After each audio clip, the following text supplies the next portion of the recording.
ఓం గం గణపతయే నమః. స్వర్ణలక్ష్మీ నమస్తే అస్తు. పరబ్రహ్మ స్వరూపిణి రాజ్యం దేహి ధనం దేహి సర్వకామాంచ దేహి మే.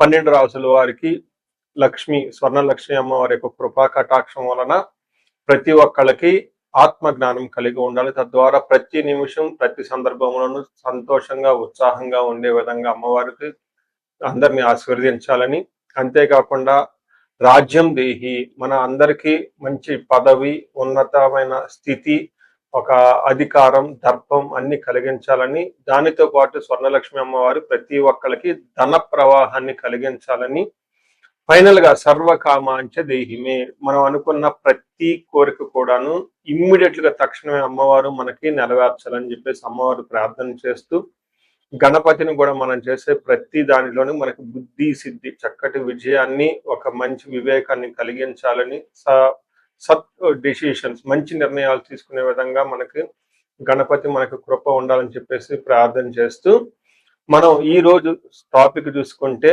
సూర్యుడు వృషభ రాశి నుంచి మిథున రాశిలోకి మారుతూ ఉన్నారు. దీనిని మనకి మిథున సంక్రమణ అంటారు. అంటే ఇది 12 రోజులు ఉంటుంది ఈ సంక్రమణ. మనకి మకర సంక్రమణ, మకర రాశి ఎలానో ప్రతి నెల ఒక్కొక్క సంక్రమణం వస్తుంది. ఇప్పుడు రాబోయే సంక్రమణ మిథున సంక్రమణ అంటారు. ఇది 30 రోజులు ఉంటుంది. 15వ తారీఖు జూన్ నుంచి జూలై 15 వరకు ఉంటుంది. ఈ 15 రోజులు సూర్యుడు మిథున రాశిలో ఉండటం వలన ఏం జరుగుతుంది 12 రాశుల వారికి అని తెలుసుకున్నాం.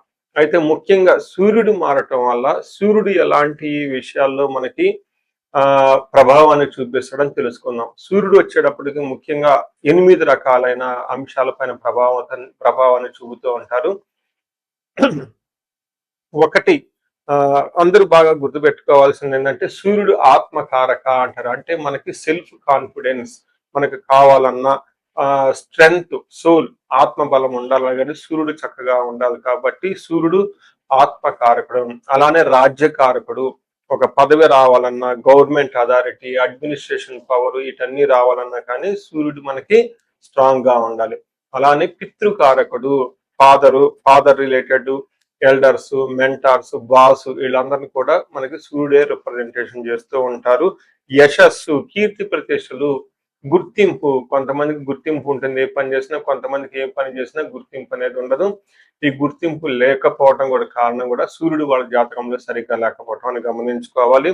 పదవి, అధికారం, అంటే మీకు ఒక స్టేటస్, అంటే ఒక లేబుల్, మేనేజర్ నుంచి హైయర్ మేనేజర్, వైస్ ప్రెసిడెంట్, ఇలా ఒక్కొక్క లెవెల్ బై లెవెల్ ఎదుగుతూ ఉంటారు. అలాంటి పదవి, పొజిషన్ మీకు రావడానికి కూడా కారణం సూర్యుడు అని తెలుసుకోవాలి. అంతేకాకుండా అధికారం, పవర్, లీడర్షిప్, కమాండింగ్ పవర్, మీరు ఒక పని చెప్తే ఎదుటి వాళ్ళు చేయగల సామర్థ్యం అంతా కూడాను సూర్యుడు మెట్టే మీ జాతకంలో డిసైడ్ అవుతూ ఉంటుంది. తేజస్సు, ఆరోగ్యం, మంచి గ్లోరీ ఉంటుంది, మీకు ఎనర్జీ ఉండాలి, బ్రిలియన్స్, చాలా చక్కగా మీ ఫేస్ అంతా ఎప్పుడు కలగా ఉత్సాహంగా ఉండాలి, దానికి కూడా కారకుడు సూర్యుడు.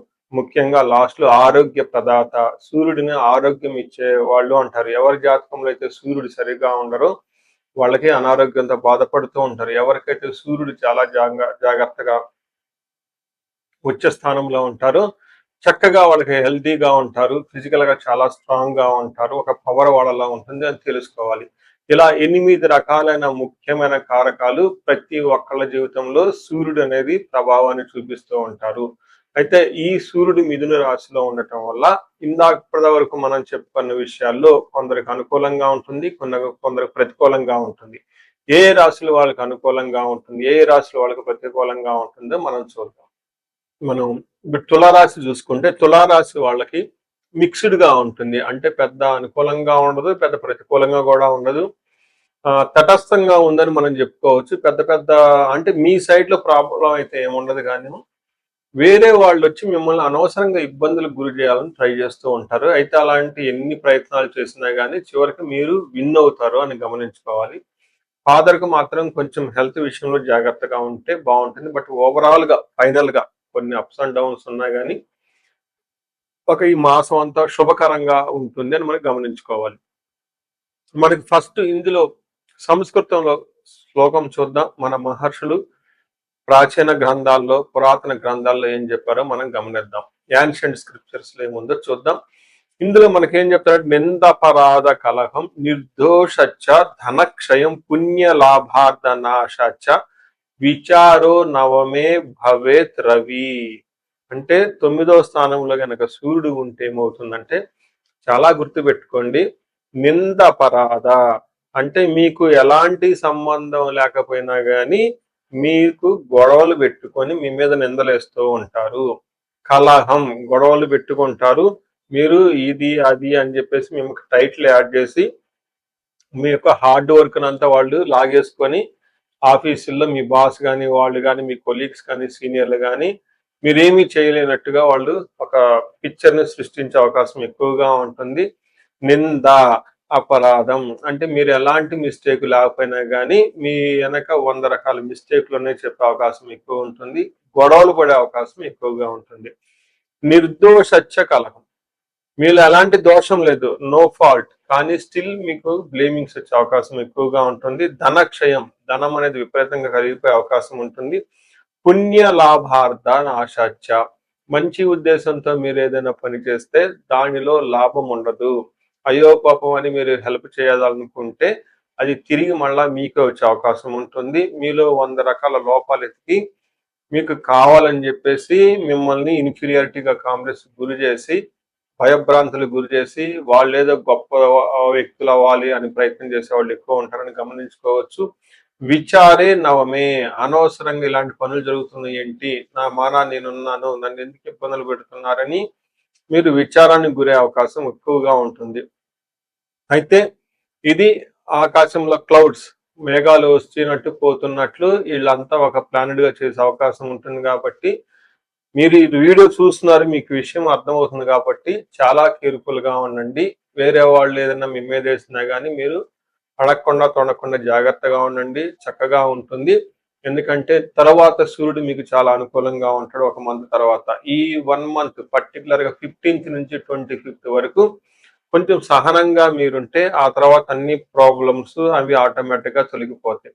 ఓవరాల్ గా సూర్యుడు మీకు మంచి చేస్తాడు, అన్ని విషయాల్లో ఇబ్బంది అయితే ఏమి పెట్టడు, చక్కగా ఉండే అవకాశం ఉంటుంది.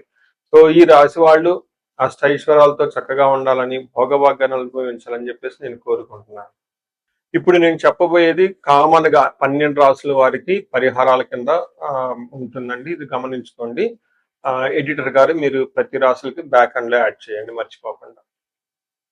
మనం పరిహారాలు చూసుకుంటే సూర్యుడికి కొన్ని పరిహారాలు మీ అంతా మీరు చేసుకునే పరిహారాలు కొన్ని ఉంటాయి. కొన్ని వచ్చేటప్పటికి బ్రాహ్మణ పండితులతో చేపించుకోవటం చాలా ముఖ్యం.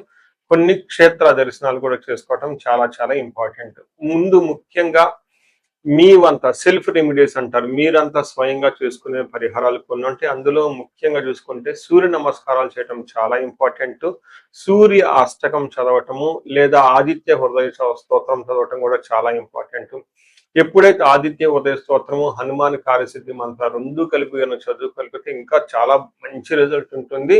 సో ఇక్కడ ఆదిత్య హృదయ స్తోత్రంతో పాటు హనుమాన్ చాలీసా కానీ హనుమాన్ కార్యసిద్ధి మంత్రం కానీ చదువుకుంటే ఇంకా చక్కటి మంచి రిజల్ట్ వస్తుంది.